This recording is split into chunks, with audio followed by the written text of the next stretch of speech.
Gracias por su preferencia. Continuamos en Informa TVX, primera emisión. Estamos en su espacio de entrevista este viernes 22 de julio. Como lo anticipé, ya está con nosotros Carlos Mario Zambrano, diputado suplente del Grupo Parlamentario del FMLN. Y vamos a hablar un poco de la sentencia de la Sala de lo Constitucional ante el decreto legislativo número 1000, pero específicamente las implicaciones que esto tiene en el rol de los diputados suplentes. Bienvenido.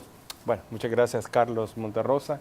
Y muchas gracias a todos los amigos que nos están viendo en este momento por la señal del canal TVX. A usted que nos acompaña esta mediodía, diputado Zambrano, me gustaría iniciar directamente la entrevista con un aspecto relevante.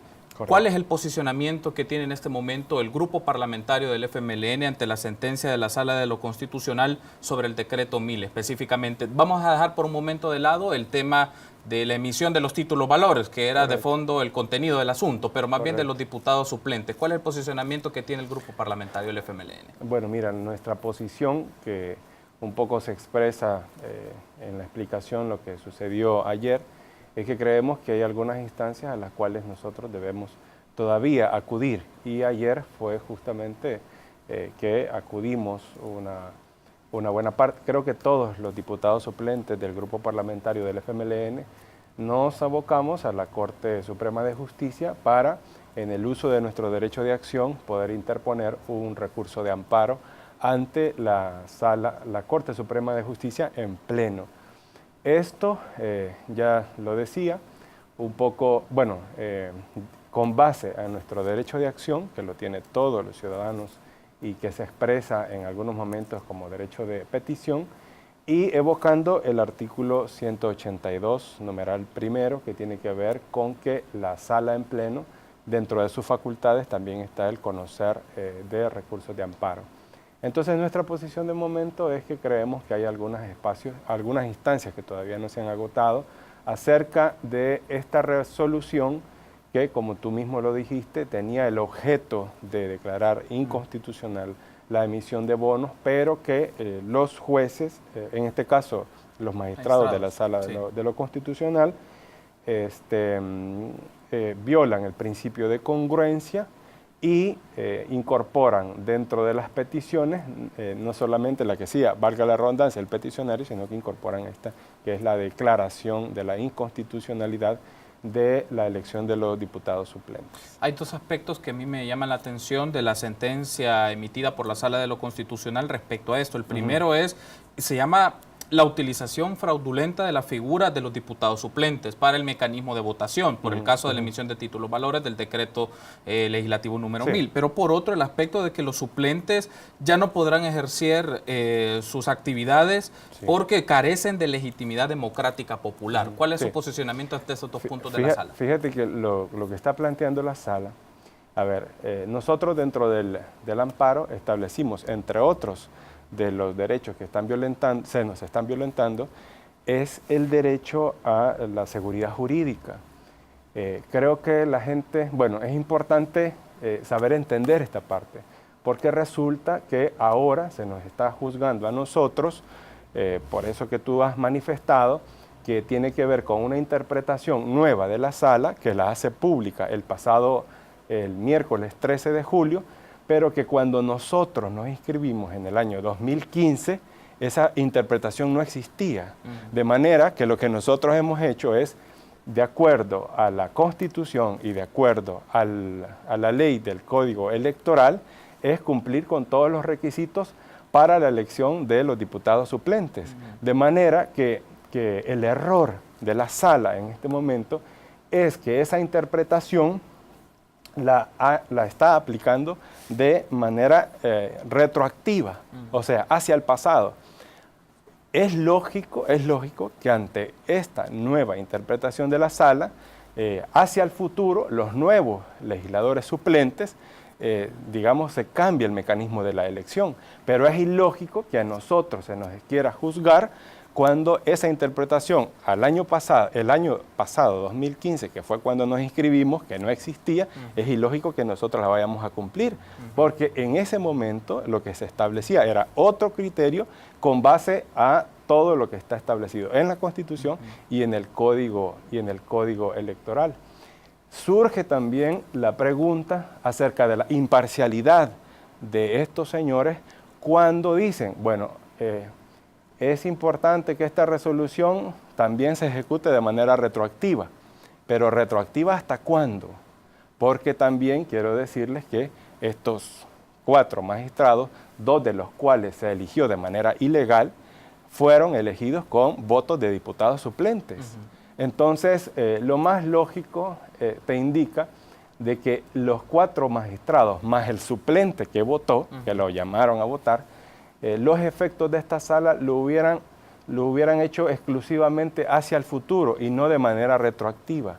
Cuando lo hacen de manera retroactiva, violentan los derechos de los 84 diputados suplentes de la Asamblea Legislativa que se eligieron de acuerdo a las normas vigentes en ese momento. Entonces, de ahí a que nosotros nos hemos amparado ante la Corte Suprema de Justicia. Y los efectos de esa resolución, si al final, después de agotar las instancias, se cumpliera, es que el primer órgano de Estado, que es la Asamblea Legislativa, se quedara sin diputados suplentes. Hay un aspecto que me llama la atención porque la Asamblea Legislativa emite una correspondencia a la Sala de lo Constitucional reaccionando ante esto. Y dentro de la sentencia, los magistrados de la Sala mencionan que por razones de seguridad jurídica tampoco podrán invocarse por motivos de inconstitucionalidad la participación de diputados suplentes en la emisión de leyes y actos legislativos anteriores a la presente sentencia. Es decir, pero me deja duda que usted mencione el tema de retroactividad, pero aquí los magistrados mencionan es hacia futuro, es decir, a toma de decisiones posterior. Previamente no se puede hablar de este tema por asuntos de seguridad jurídica, pero usted me acaba de mencionar que hay un tema de Congreso. Solo para aclarar el punto me gustaría que lo ampliara. Pero entonces, ¿cuál es el fundamento por el cual cuál es el fundamento por el cual ellos han declarado inconstitucional también la emisión de bonos?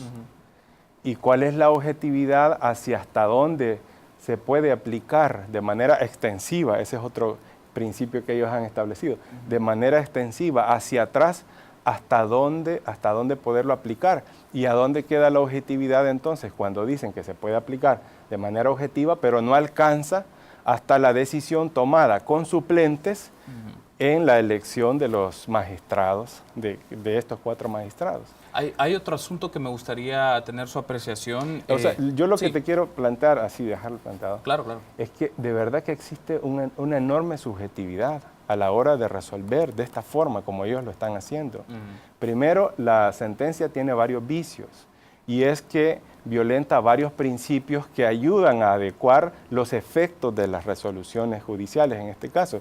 Y ya te he mencionado el principio de congruencia, el principio de la irretroactividad, no solo de las normas, sino también de las sentencias que nos han puesto hasta este día, hasta hoy, en una situación bastante complicada en el funcionamiento normal de uno de los órganos de Estado, uno de los principales órganos de Estado. Ese me parece un punto meritorio a ponerlo en discusión. ¿En qué afecta que los diputados suplentes no estén ejerciendo al desenvolvimiento de la Asamblea Legislativa? Digamos, porque hay imagínate tú, imagínate tú, la Sala de lo Constitucional, esta resolución que la dictó con un voto de un diputado, de un magistrado suplente.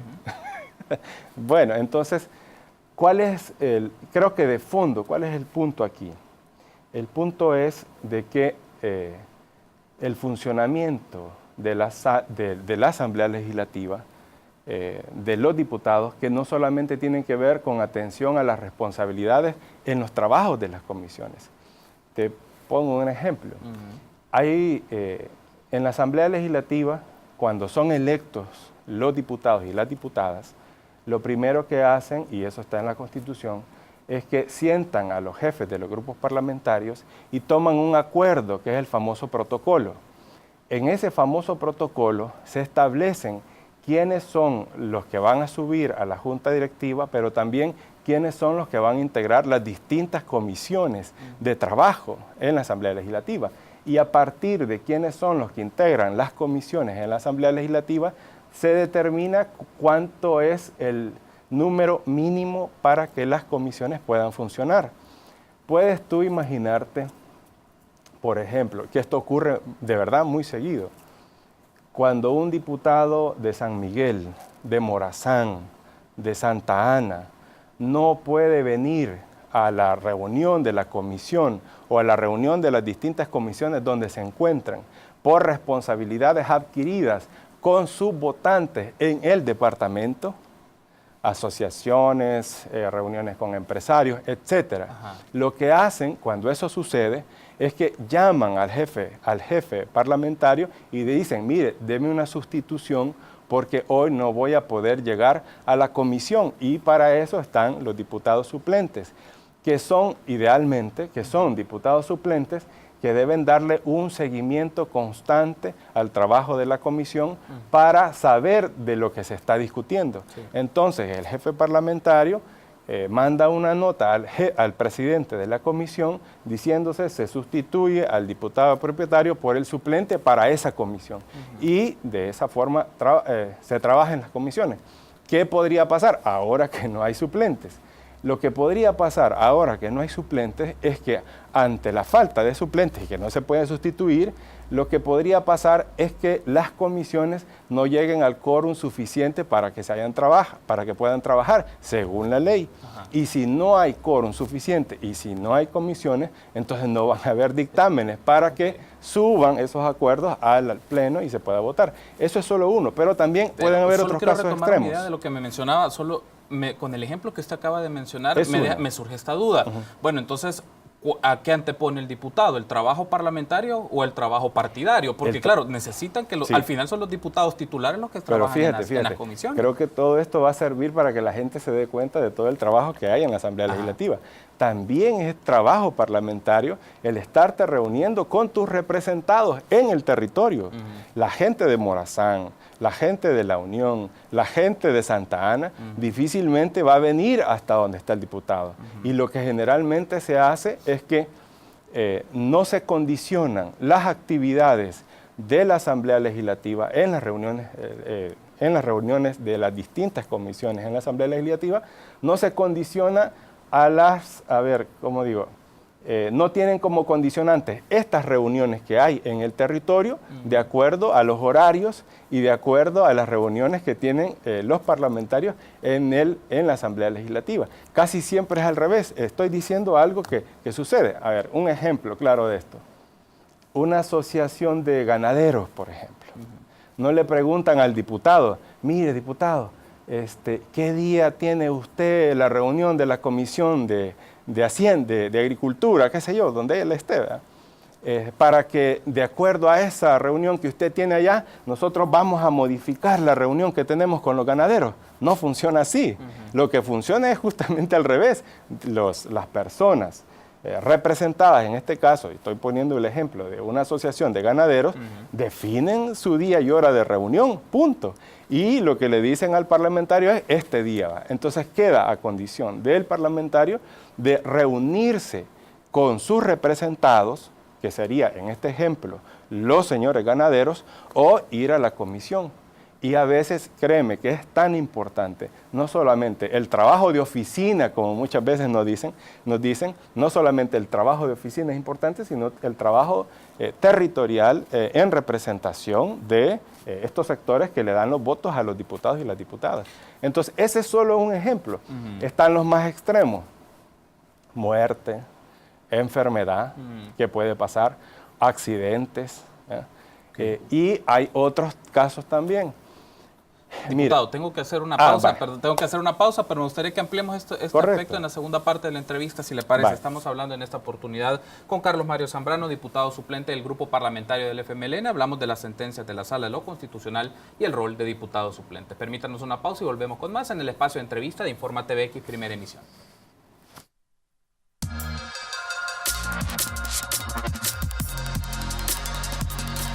Gracias por su preferencia. Continuamos en Informa TVX, primera emisión. Estamos en su espacio de entrevista este viernes 22 de julio. Como lo anticipé, ya está con nosotros Carlos Mario Zambrano, diputado suplente del Grupo Parlamentario del FMLN. Y vamos a hablar un poco de la sentencia de la Sala de lo Constitucional ante el decreto legislativo número 1000, pero específicamente las implicaciones que esto tiene en el rol de los diputados suplentes. Bienvenido. Bueno, muchas gracias, Carlos Monterrosa. Y muchas gracias a todos los amigos que nos están viendo en este momento por la señal del canal TVX. A usted que nos acompaña esta mediodía, diputado Zambrano, me gustaría iniciar directamente la entrevista con un aspecto relevante. ¿Cuál es el posicionamiento que tiene en este momento el grupo parlamentario del FMLN ante la sentencia de la Sala de lo Constitucional sobre el decreto 1000 específicamente? Vamos a dejar por un momento de lado el tema de la emisión de los títulos valores, que era de fondo el contenido del asunto, pero más bien de los diputados suplentes. ¿Cuál es el posicionamiento que tiene el grupo parlamentario del FMLN? Bueno, mira, nuestra posición, que un poco se expresa en la explicación lo que sucedió ayer, es que creemos que hay algunas instancias a las cuales nosotros debemos todavía acudir. Y ayer fue justamente que acudimos una buena parte, creo que todos los diputados suplentes del grupo parlamentario del FMLN nos abocamos a la Corte Suprema de Justicia para, en el uso de nuestro derecho de acción, poder interponer un recurso de amparo ante la Corte Suprema de Justicia en pleno.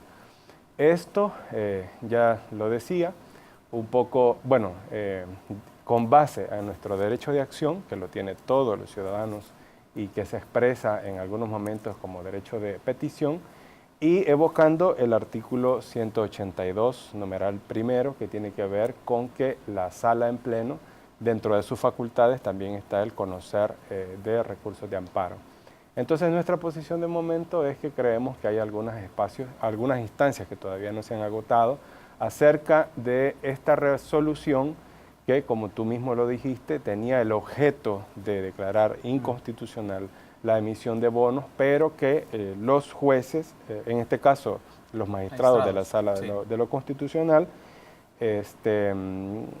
violan el principio de congruencia y incorporan dentro de las peticiones, no solamente la que decía, valga la redundancia, el peticionario, sino que incorporan esta, que es la declaración de la inconstitucionalidad de la elección de los diputados suplentes. Hay dos aspectos que a mí me llaman la atención de la sentencia emitida por la Sala de lo Constitucional respecto a esto. El primero se llama la utilización fraudulenta de la figura de los diputados suplentes para el mecanismo de votación, por el caso de la emisión de títulos valores del decreto legislativo número 1000. Pero por otro, el aspecto de que los suplentes ya no podrán ejercer sus actividades porque carecen de legitimidad democrática popular. ¿Cuál es su posicionamiento ante estos dos puntos de la sala? Fíjate que lo que está planteando la sala, a ver, nosotros dentro del amparo establecimos, entre otros, de los derechos que nos están violentando, es el derecho a la seguridad jurídica.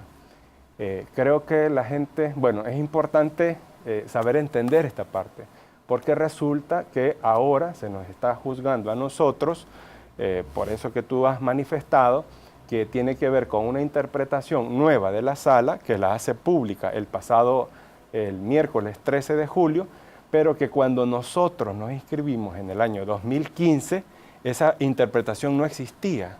De manera que lo que nosotros hemos hecho es, de acuerdo a la Constitución y de acuerdo a la ley del Código Electoral, es cumplir con todos los requisitos para la elección de los diputados suplentes. De manera que el error de la sala en este momento es que esa interpretación la está aplicando de manera retroactiva, o sea, hacia el pasado. Es lógico que ante esta nueva interpretación de la sala, hacia el futuro, los nuevos legisladores suplentes, digamos, se cambie el mecanismo de la elección. Pero es ilógico que a nosotros se nos quiera juzgar cuando esa interpretación el año pasado, 2015, que fue cuando nos inscribimos, que no existía, es ilógico que nosotros la vayamos a cumplir, porque en ese momento lo que se establecía era otro criterio con base a todo lo que está establecido en la Constitución y en el Código Electoral. Surge también la pregunta acerca de la imparcialidad de estos señores cuando dicen, bueno, es importante que esta resolución también se ejecute de manera retroactiva. Pero ¿retroactiva hasta cuándo? Porque también quiero decirles que estos 4 magistrados, 2 de los cuales se eligió de manera ilegal, fueron elegidos con votos de diputados suplentes. Entonces, lo más lógico te indica de que los 4 magistrados más el suplente que votó, que lo llamaron a votar, los efectos de esta sala lo hubieran hecho exclusivamente hacia el futuro y no de manera retroactiva. Cuando lo hacen de manera retroactiva, violentan los derechos de los 84 diputados suplentes de la Asamblea Legislativa que se eligieron de acuerdo a las normas vigentes en ese momento, Entonces, de ahí a que nosotros nos hemos amparado ante la Corte Suprema de Justicia. Y los efectos de esa resolución, si al final, después de agotar las instancias, se cumpliera, es que el primer órgano de Estado, que es la Asamblea Legislativa, se quedara sin diputados suplentes. Hay un aspecto que me llama la atención porque la Asamblea Legislativa emite una correspondencia a la Sala de lo Constitucional reaccionando ante esto. Y dentro de la sentencia, los magistrados de la Sala mencionan que por razones de seguridad jurídica tampoco podrán invocarse por motivos de inconstitucionalidad la participación de diputados suplentes en la emisión de leyes y actos legislativos anteriores a la presente sentencia. Es decir, pero me deja duda que usted mencione el tema de retroactividad, pero aquí los magistrados mencionan hacia futuro, es decir, a toma de decisiones posterior. Previamente no se puede hablar de este tema por asuntos de seguridad jurídica, pero usted me acaba de mencionar que hay un tema de Congreso. Solo para aclarar el punto me gustaría que lo ampliara. Pero entonces, ¿cuál es el fundamento por el cual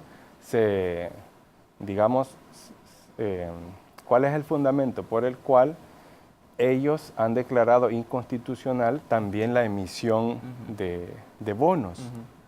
¿Y cuál es la objetividad hasta dónde se puede aplicar de manera extensiva? Ese es otro principio que ellos han establecido, de manera extensiva hacia atrás, hasta dónde poderlo aplicar y a dónde queda la objetividad entonces cuando dicen que se puede aplicar de manera objetiva, pero no alcanza hasta la decisión tomada con suplentes en la elección de los magistrados, de estos 4 magistrados. Hay otro asunto que me gustaría tener su apreciación. O sea, yo lo que te quiero plantear, así dejarlo plantado, claro, es que de verdad que existe una enorme subjetividad a la hora de resolver de esta forma como ellos lo están haciendo. Primero, la sentencia tiene varios vicios y es que violenta varios principios que ayudan a adecuar los efectos de las resoluciones judiciales en este caso. Y ya te he mencionado el principio de congruencia, el principio de la irretroactividad, no solo de las normas, sino también de las sentencias que nos han puesto hasta este día, hasta hoy, en una situación bastante complicada en el funcionamiento normal de uno de los órganos de Estado, uno de los principales órganos de Estado. Ese me parece un punto meritorio a ponerlo en discusión. ¿En qué afecta que los diputados suplentes no estén ejerciendo al desenvolvimiento de la Asamblea Legislativa? Digamos, porque hay imagínate tú, pero imagínate tú, la Sala de lo Constitucional, esta resolución que la dictó con un voto de un diputado, de un magistrado suplente. Bueno, entonces, creo que de fondo, ¿cuál es el punto aquí?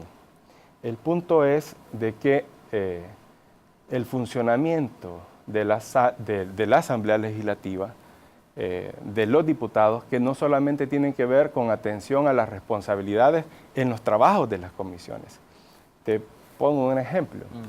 Hay, en la Asamblea Legislativa, cuando son electos los diputados y las diputadas, lo primero que hacen, y eso está en la Constitución, es que sientan a los jefes de los grupos parlamentarios y toman un acuerdo, que es el famoso protocolo. En ese famoso protocolo se establecen quiénes son los que van a subir a la Junta Directiva, pero también quiénes son los que van a integrar las distintas comisiones de trabajo en la Asamblea Legislativa. Y a partir de quiénes son los que integran las comisiones en la Asamblea Legislativa, se determina cuánto es el número mínimo para que las comisiones puedan funcionar. Puedes tú imaginarte, por ejemplo, que esto ocurre de verdad muy seguido. Cuando un diputado de San Miguel, de Morazán, de Santa Ana, no puede venir a la reunión de la comisión o a la reunión de las distintas comisiones donde se encuentran por responsabilidades adquiridas con sus votantes en el departamento, asociaciones, reuniones con empresarios, etc. Lo que hacen cuando eso sucede es que llaman al jefe parlamentario y le dicen, mire, deme una sustitución porque hoy no voy a poder llegar a la comisión. Y para eso están los diputados suplentes, que son idealmente, diputados suplentes que deben darle un seguimiento constante al trabajo de la comisión para saber de lo que se está discutiendo. Sí. Entonces, el jefe parlamentario manda una nota al presidente de la comisión diciéndose se sustituye al diputado propietario por el suplente para esa comisión. Y de esa forma se trabaja en las comisiones. ¿Qué podría pasar ahora que no hay suplentes? Lo que podría pasar ahora que no hay suplentes es que ante la falta de suplentes y que no se pueden sustituir, lo que podría pasar es que las comisiones no lleguen al quórum suficiente para que puedan trabajar según la ley. Ajá. Y si no hay quórum suficiente y si no hay comisiones, entonces no van a haber dictámenes para que suban esos acuerdos al pleno y se pueda votar. Eso es solo uno, pero también pueden haber otros casos extremos. Una idea de lo que me mencionaba, con el ejemplo que usted acaba de mencionar, me surge esta duda. Bueno, entonces, ¿a qué antepone el diputado? ¿El trabajo parlamentario o el trabajo partidario? Porque claro, necesitan que al final son los diputados titulares los que trabajan en las comisiones. Creo que todo esto va a servir para que la gente se dé cuenta de todo el trabajo que hay en la Asamblea Legislativa. También es trabajo parlamentario el estarte reuniendo con tus representados en el territorio. La gente de Morazán, la gente de La Unión, la gente de Santa Ana, difícilmente va a venir hasta donde está el diputado. Y lo que generalmente se hace es que no se condicionan las actividades de la Asamblea Legislativa en las reuniones de las distintas comisiones en la Asamblea Legislativa, no se condiciona no tienen como condicionantes estas reuniones que hay en el territorio de acuerdo a los horarios y de acuerdo a las reuniones que tienen los parlamentarios en la Asamblea Legislativa. Casi siempre es al revés. Estoy diciendo algo que sucede. A ver, un ejemplo claro de esto. Una asociación de ganaderos, por ejemplo. No le preguntan al diputado, mire, diputado, ¿qué día tiene usted la reunión de la Comisión de Hacienda, de Agricultura, qué sé yo, donde él esté, para que de acuerdo a esa reunión que usted tiene allá, nosotros vamos a modificar la reunión que tenemos con los ganaderos? No funciona así. Lo que funciona es justamente al revés. Las personas representadas, en este caso, y estoy poniendo el ejemplo de una asociación de ganaderos, definen su día y hora de reunión, punto. Y lo que le dicen al parlamentario es este día va. Entonces queda a condición del parlamentario de reunirse con sus representados, que sería en este ejemplo los señores ganaderos, o ir a la comisión. Y a veces, créeme que es tan importante, no solamente el trabajo de oficina, como muchas veces nos dicen, no solamente el trabajo de oficina es importante, sino el trabajo territorial en representación de estos sectores que le dan los votos a los diputados y las diputadas. Entonces, ese es solo un ejemplo. Están los más extremos: muerte, enfermedad, que puede pasar, accidentes, y hay otros casos también. Diputado, tengo que hacer una pausa, pero me gustaría que ampliemos este aspecto en la segunda parte de la entrevista, si le parece. Estamos hablando en esta oportunidad con Carlos Mario Zambrano, diputado suplente del Grupo Parlamentario del FMLN. Hablamos de las sentencias de la Sala de lo Constitucional y el rol de diputado suplente. Permítanos una pausa y volvemos con más en el espacio de entrevista de Informa TVX, primera emisión.